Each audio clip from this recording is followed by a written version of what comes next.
Alléluia. Alléluia, Alléluia, Alléluia, Alléluia, Alléluia. Frères et sœurs de Lumen Christi TV, que le Seigneur vous donne sa paix. Le Seigneur soit avec vous. Évangile de Jésus-Christ selon saint Matthieu. Comme les disciples s'étaient rassemblés autour de Jésus sur la montagne, il leur disait: « Ne pensez pas que je suis venu abolir la loi ou les prophètes. Je ne suis pas venu abolir, mais accomplir. Amen, je vous le dis.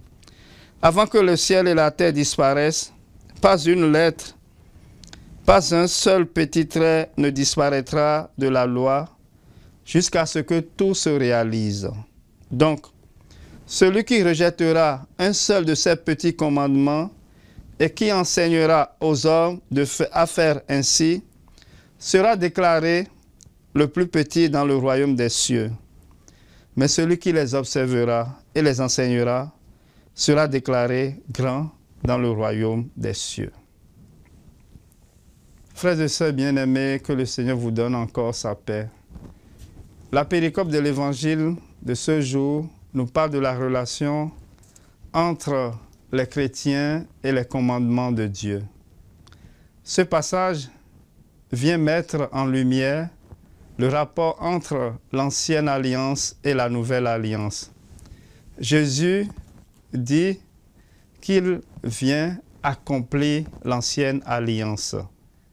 Il assure ainsi la continuité de Moïse. Le pape Benoît XVI écrit ainsi à propos du rapport entre Jésus et Moïse. Jésus s'assied sur la chair de Moïse, mais pas au même titre que les maîtres formés pour leur charge dans les écoles. Il s'assied là comme un plus grand Moïse qui étend l'alliance à tous les peuples. C'est Benoît XVI dans Jésus de Nazareth, tome 1. Jésus, le nouveau Moïse, nous explique aujourd'hui le rapport entre la première et la seconde alliance. Ce rapport est bien résumé par saint Augustin. Novum in vetro latet, vetus in novo patet. Le Nouveau Testament est caché dans l'Ancien Testament et l'Ancien est révélé dans le Nouveau Testament. Autrement dit, c'est un rapport d'accomplissement qui existe entre les deux. C'est pourquoi Jésus dit: « Je ne suis pas venu abolir, mais accomplir. » Donc l'ancienne alliance est une préfiguration de la nouvelle alliance. Jésus est venu accomplir et réaliser toutes les promesses du temps messianique. Au fait, l'enseignement fondamental que Jésus nous laisse aujourd'hui est la vraie obéissance. Celle-ci consiste à voir notre vie comme incarnation des Écritures. Jésus a vécu en obéissant aux paroles prophétiques. C'est ainsi que la mention « conformément aux Écritures » nous met dans le bain de cette obéissance. Nous pouvons prendre un exemple pour illustrer cela.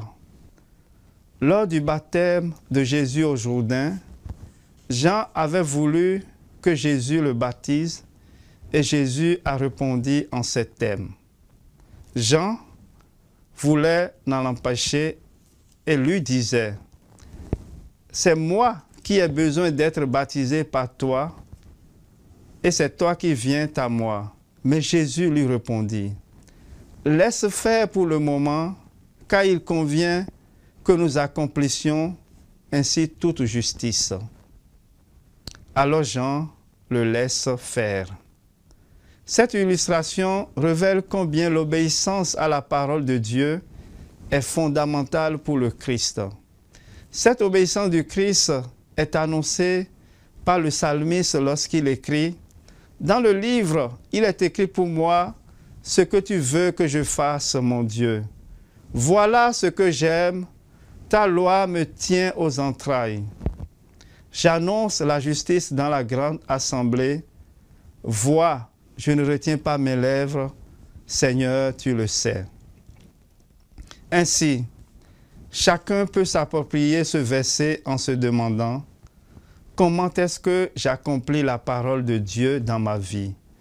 Pour répondre à cette question, nous allons examiner notre vie à partir des deux attitudes fondamentales que le Christ nous propose à travers ces deux verbes, observer et enseigner. Observer la parole de Dieu suppose à la fois l'écoute et l'obéissance. L'écoute de la parole de Dieu nourrit et ravive notre foi. Cette écoute passe par la lectio divina. La lecture priante de la parole de Dieu permet, comme la Vierge Marie, de la semer et de la garder dans notre cœur. Le chrétien doit trouver le temps pour méditer la parole de Dieu. Dans son ouvrage « Prier avec la parole de Dieu », Enzo Bianchi revient sur l'assiduité. L'assiduité offre une familiarité à la parole de Dieu.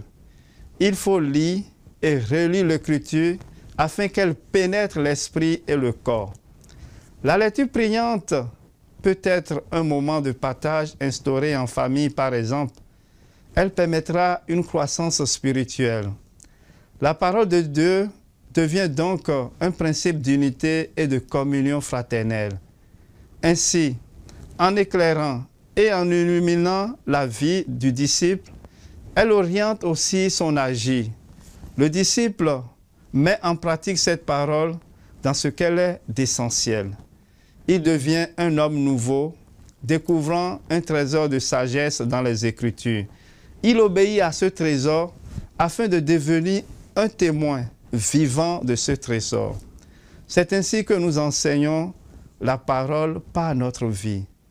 Le témoin est celui qui vit ce qu'il enseigne. Nous avons un exemple dans la mémoire que nous célébrons en ce jour. Saint Barnabé, homme de réconfort, est un grand témoin du Christ. Lorsque nous regardons sa vie, nous pouvons voir dans l'œuvre missionnaire qu'il a pratiquée à côté de Saint Paul, que l'œuvre missionnaire qu'il a pratiquée à côté de Saint Paul est grande. À sa suite, devenons des témoins du Christ et que sa parole nous éclaire. Le Seigneur soit avec vous, que Dieu Tout-Puissant vous bénisse, le Père, le Fils et le Saint-Esprit. Alléluia. Alléluia, Alléluia.